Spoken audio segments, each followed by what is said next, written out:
Hey everyone, welcome to the Intelligent Conversations podcast, where we believe everyone has a form of intelligence that resides within them. Our goal is to encourage these type of conversations for our audience to listen to. Without further ado, welcome to the show.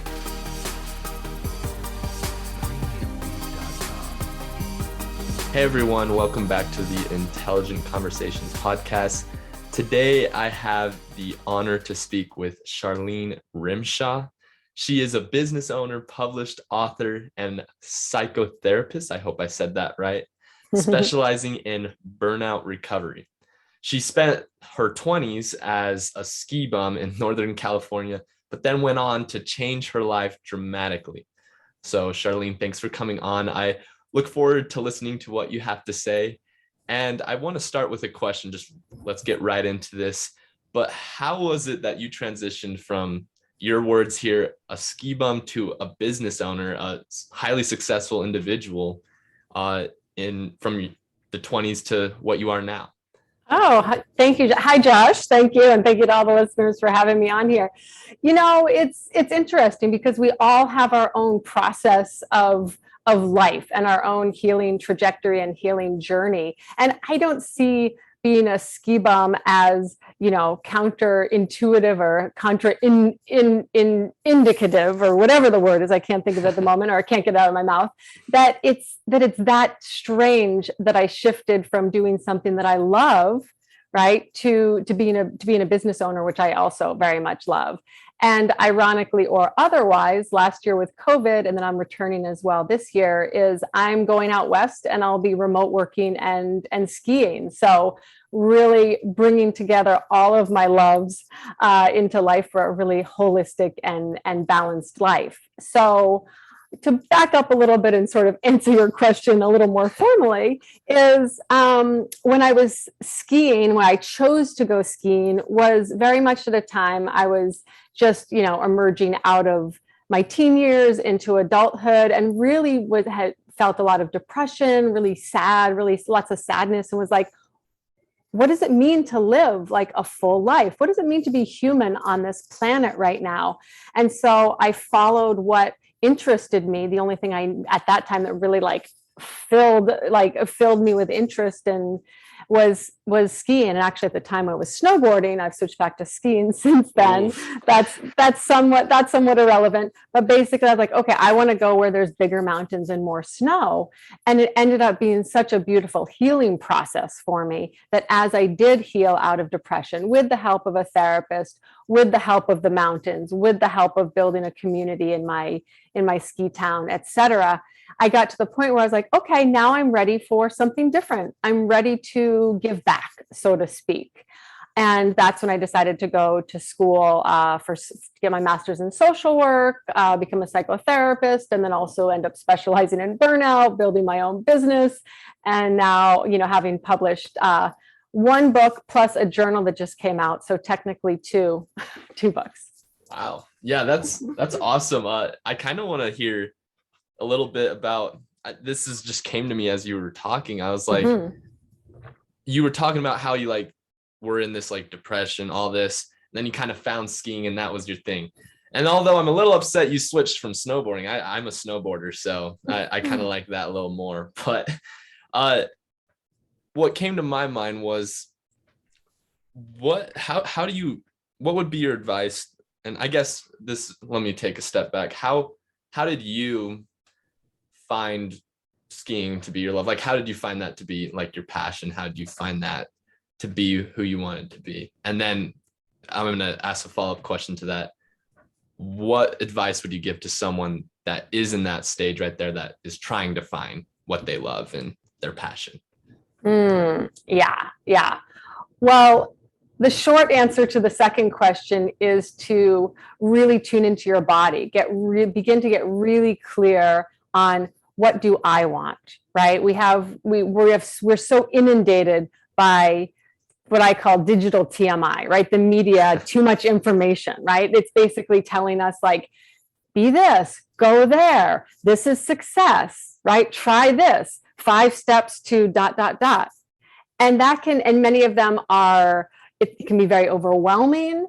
And really it continues to teach us that, oh, the answers are outside of us. What is right for me is somewhere out there. Yeah. But that's absolutely not true. So we need to continue to, in my opinion, especially for mental health, mental well-being, to show up more fully as who we are in the world, is not to keep extending ourselves outward and looking outside for the answers, but really going, okay, what does it feel like to feel grounded in my body? What does it feel like to feel excited about something? Oh, even if it's an opinion that's not a popular opinion, it feels like my truth. I'm going to live from that truth. So that's kind of the simple answer to the second part of it. The first part, interestingly enough, I grew up skiing, started when I was 3 years old, and I quit skiing when I was 13 because I did not like it at all. I stood up, I put my finger in the air, and I vowed, I said, if there was one thing I will never do again is ski. And I meant it. I so meant it. And then a couple years later, my brother had been an early adopter to snowboarding, like in, I don't know, the late 80s or something like that, even before like there were edges on the snowboard kind of a thing. And he was like, come on, come out, come snowboarding with me.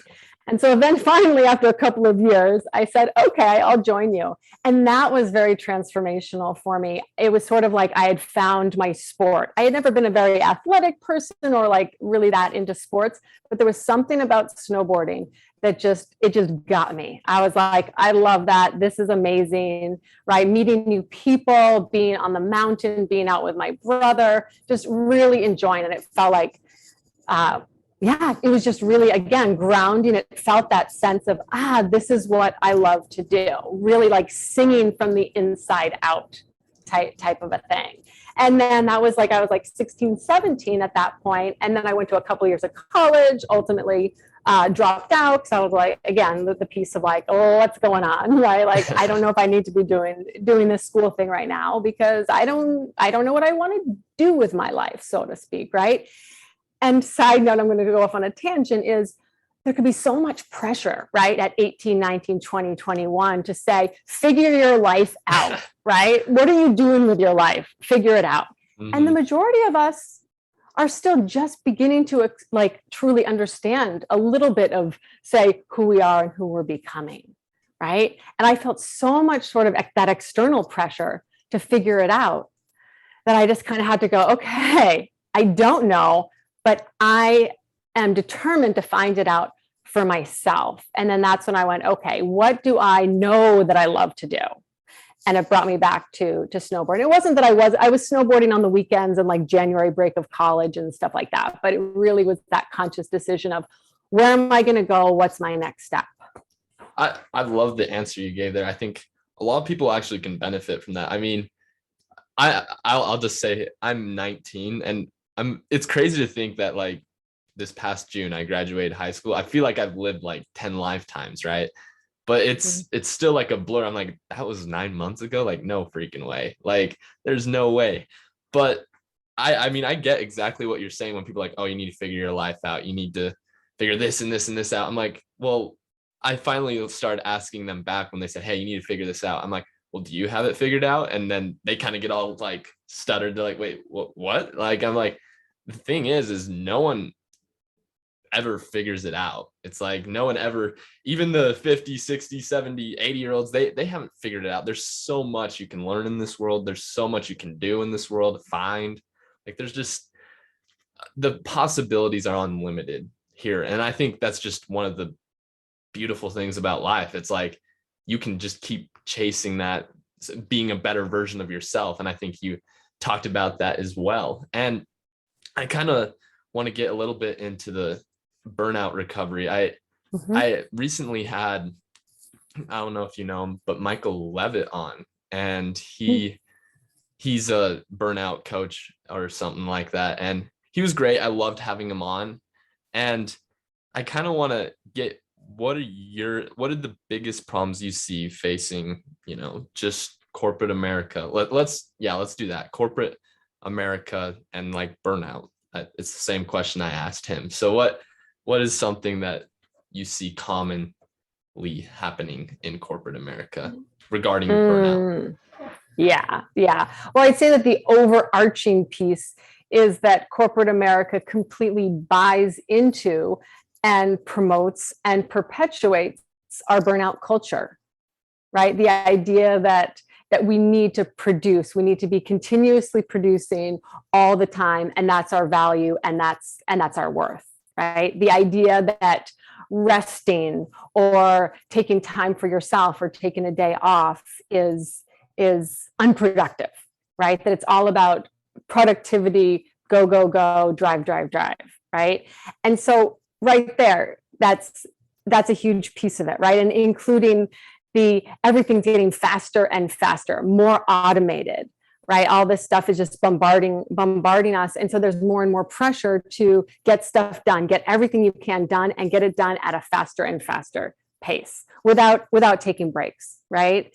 And related to, say, like the pandemic and remote working type of stuff, there used to be time between meetings where you go and like get some water, or you chat with your coworkers, or there's a little bit of downtime. You get up out of your desk area and go and do something. And even the commute between, for some people that's stressful, and for some people it allows for a break. But now it's just basically meeting after meeting after meeting. You log out of one, you log into another, right? So it's becoming more efficient as we go, right? So the grind is getting even more grinding. Yeah, I think you're right there. Correct me if I'm wrong. Not by all means, I'm not an expert in this field, but I remember reading something. Isn't it actually like, doesn't productivity increase when you actually have a well-rested mind and actually get the 8 hours of sleep? Yes. Yes. Yeah. I mean, that's kind of the kicker. And that's in a way the fortunate piece of burnout prevention and recovery, is that once people can start practicing that, kind of like initially almost suspending belief of like that, no, I need to be, producing.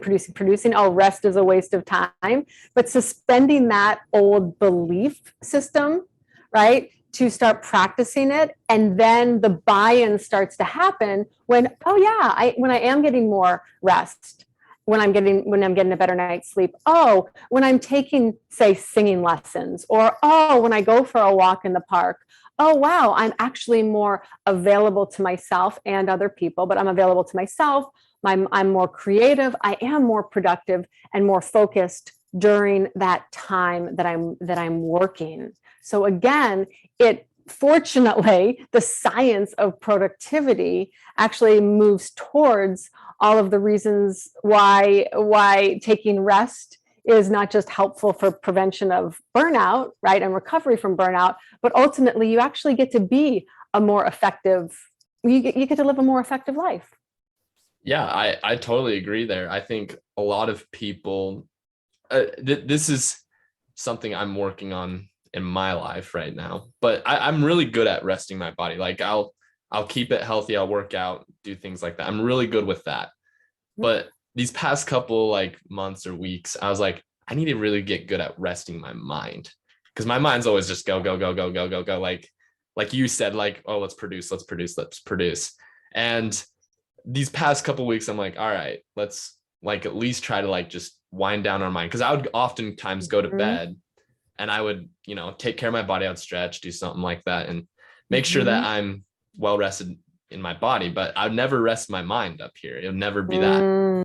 And I'd always go to bed, and then I'd wake up just dead tired. I'm like, what is wrong with me? Like, I'm waking up with just exhausted. I'm like, I got 8 hours. Like, isn't that what's required? Like, what's wrong here?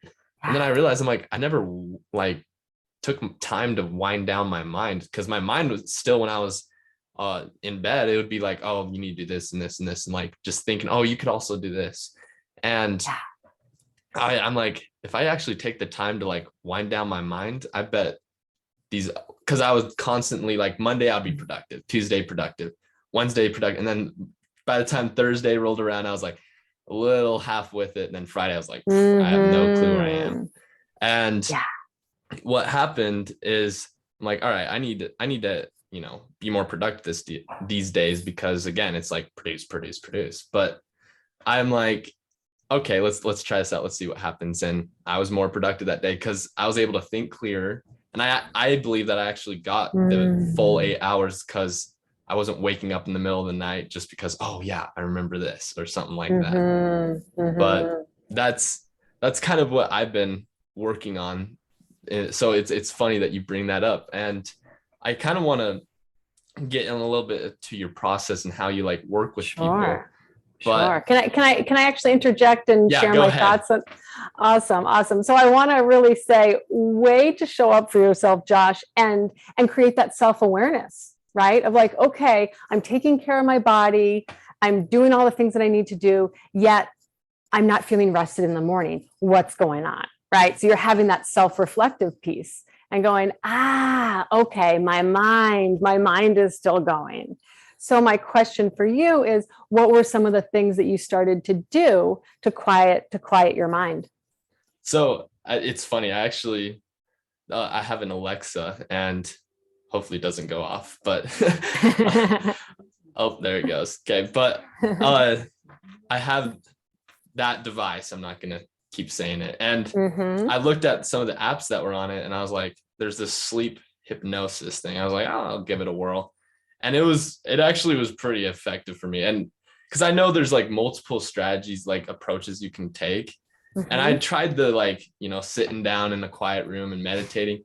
That just never worked for me. It almost made it worse. But like to have someone else like talk to me and like talk me through this, what I did was it was like a journey. It started in a shopping mall and then ended in like the ocean. And where I just love the ocean, I was out cold. Like I woke up the next morning, I was like, I feel great. Like, so that was the approach I took. It was a sleep hypnosis, but I don't know if there's any other strategies you would suggest, or if there's more out there, because that's all I know. Sure. Well, that's beautiful. I love that you were like, okay, I want to really quiet my mind. What resources are out there? And I appreciate, again, the piece of you were saying, like, I noticed for myself that a guided meditation is really helpful. And I've worked with different clients, different people, and just, chatting with people where there's almost like a feeling of like, oh, okay, I do guided meditations, but kind of almost like but that's cheating, right? Because I'm not sitting in a quiet room by myself, kind of a thing. And it's like, nope, none of it's cheating. You're showing up for yourself. And personally, I love guided meditations. I've been doing mindfulness type practice and meditations and yoga, yada, yada, yada, since 1995. So a good amount of time. Yeah. And sure, maybe I could sit in a room and, be quiet. And I will occasionally do different stuff like that. But I truly love the guided meditations because, it allows for you to go on an experience in a way, but you're on an experience in the present moment. It's a way for the brain to kind of like, you're giving your brain a bone, so to speak, like a dog a bone type of a thing, right? It's like, here I am. I can focus on this. I can focus on what's happening here in the present moment. Yeah, I think with you bringing up focus, I think that's a skill all business leaders should have, is you have to be able to focus, right, on, oh, I need to do this and then get it done, right?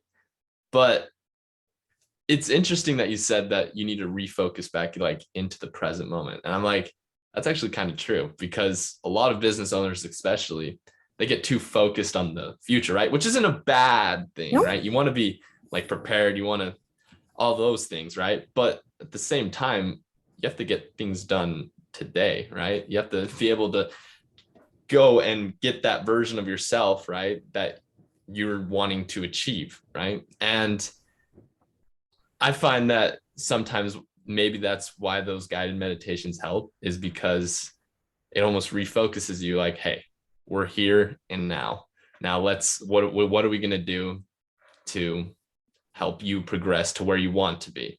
Because that's ultimately what the future is. It's like, oh, I want to be here. And sure, there's things that interject, like, oh, this thing's coming in here and this will affect the future in this way, right? But it's, again, just focusing on the present moment. And there's this guy that I listened to, I forgot the name, but he talks about how he says the number one trait that he like trains billionaires and stuff. So like these ultra like financially successful people. And he's like, the one common thing I see in them is that they just have this unbelievable focus. Like they are able to focus so well that it's just mind-boggling. Like we can't even comprehend how focused they are. And that's why they're financially successful. And I kind of, as we're getting here, I want to ask the intelligent question of the day here. So the intelligent question of the day for you is, what is success? What does success mean to you? What does success mean to you? I know I talked about. Oh my freaking MG. Yes, this is a wonderful question and such an important one for all of us to think about and consider, right? So to me, success is truly feeling fulfilled, nourished, grounded from the inside out. Wow, there's your intelligent answer of the day right there. I love that you bring that up. I like asking that question occasionally because it really gives you like a perspective of like what different people view success as, right? Like if you were to go ask, I don't know, an athlete, like a professional athlete, hey, what does success mean to you? It's like, oh, success, it's dropping 50 points in a basketball game, right? Or winning a championship. But if you were to go ask like, I don't know, a financially successful guy, it would be like, oh no, I have money, right? It's all these, everyone's is different. So I think you had a really, really good answer there. That was good. So that's your intelligent answer of the day, guys, right there, if you're listening to this podcast. But as we're kind of beginning to wrap up here, I kind of want to get your final thoughts, and what do you want the audience to kind of take away from you? What do they want to remember about Charlene Rymsha? Thank you, Josh. What do I want them to remember about me? Well, that I am, I don't know, that I enjoy showing up as myself and really, in a sense, modeling that for others. I think is such a valuable piece, and it ties back into the ideas around success. So I would love for everyone to actually ask themselves that intelligent question of, what does success mean for me? It's an area of absolute importance related to burnout prevention and recovery, because we're striving day in and day out, but to what end, right? And oftentimes success is seen as like the bottom line, the how much money you're making, the type of car that you're driving, like your partner, all of these different kind of milestones that have been socially constructed. And by no means is it bad. I think it's wonderful to have money and like a loving partner and whatever it is that you want, right? But really checking in for yourself of saying, what is success for me, right? And say, related, for example, to the athlete and scoring 50 points, or the financial person, making some big deals, et cetera. Underneath that, what are the feelings that are arising? What is that sensed feeling? Because that's really the success. It's not so much the outer achievements. It's more like, what does it bring up inside of you that allows you to feel so alive and vibrant? Yeah, I thank you for that. I think this has been a great episode. I think you've been giving great thoughts, and especially that last part, I think that you talked about how it really needs to resonate inside you. I'm like, that's so true. I mean, yes, I mean, we see this all the time with celebrities, right? They go off on this like pretty much self-destruction path. And I'm like, I think honestly, they were relying on outside like encouragement. I can't think of the right word, but outside like encouragement, and like the minute like all of a sudden that encouragement, that engagement starts going away, they're like, oh wait, like this is where my whole like self-worth was built up on. And guess what? People leave. So if you can't build up a value inside yourself, then of course you're going to feel pretty worthless at the end of the day. And I really loved what you said there. So if I know you have like a book, and you mentioned 2 books now, and what is the best way if people want to like download that, or if they want to like reach out to you, what's the best way they can do that? Absolutely. Well, for the folks that are on video, I happen to have a visual of both of them here. So Burn Bright is the actual book itself. It's 6 chapters that runs you through what is burnout, how does it show up for you, and what you can do, the steps to prevent or overcome it. And then the journal is like a companion one that offers prompts and different stuff like that. It can be a standalone journal or with the book. All of those are available at like Amazon, Barnes and Nobles, all the different places that you buy, books. You can also reach out to me on my website, everydaycoherence.com. Happy to send you a signed copy. You can find my information, my email there on the website. And also I'm mostly, as far as social media, Instagram is the best place to find me. And the handle is at Everyday Coherence. Okay, sweet. So everyone that is listening, if you want to reach out to Charlene and, talk with her about burnout, or if you want to get her books, there's the information there for you guys.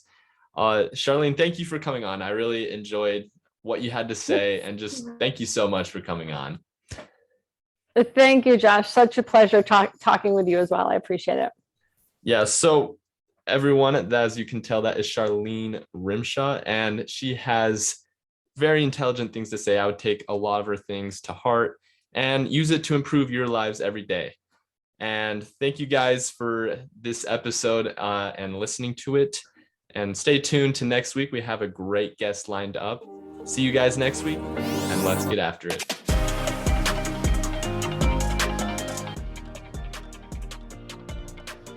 Hey everyone, if you liked this episode and would like to hear more, be sure to hit that subscribe or follow button. We release a new episode every Wednesday for you guys to listen to. Thank you guys so much for the support that you give. We could not have done this without you guys. If you would like to be a potential guest on the show, check out intelligentconvos.com, and there should be a form there for you guys to fill out. Thank you guys again, and let's get after it.